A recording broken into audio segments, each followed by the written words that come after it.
கடவுளை எல்லாருமே தரிசிக்கலாம். அது வந்து செத்த பிறகுதான் கிடையாது. வாழும்போது என்ன பண்ணலாம்? எல்லாருமே தரிசிக்கலாம். ஏன்னா வெட்ட வெளியா இருக்கிறாரு, எங்குமா இருக்கிறாரு.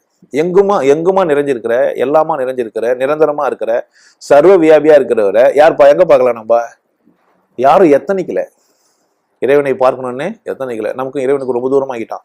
அது கோயிலில் விரதம் இருந்து பார்க்குற விஷயம்ட்டான், மலையேறி பார்க்குற விஷயம்ட்டான், சன்னியாசியா போய் பார்க்குற விஷயம்ட்டான், சைவம் சாப்பிட்டு பார்க்குற விஷயம்ட்டான், பீடி சிகரெட் பிடிக்காத பார்க்குற விஷயம்ட்டான். மொத்தத்தில் உனக்கு கடவுளுக்கு ரொம்ப தூரமாகிட்டான். ஆனால் நம்ம இருக்கிறதெல்லாம் எங்கே தான்? கடவுளில் தான். மீன் கிட்ட சொல்லி வச்சுக்கிறான், தண்ணின்றது ஒன்று இல்லவே இல்லை, அது எங்கே இருக்குது? ரொம்ப நேரமாக நீந்தணும்னாக்கா அது ஒரு இடத்துல வரும். ரொம்ப நேரமாக நீந்தணும்னா ஒரு இடத்துல வரும். யார்கிட்ட?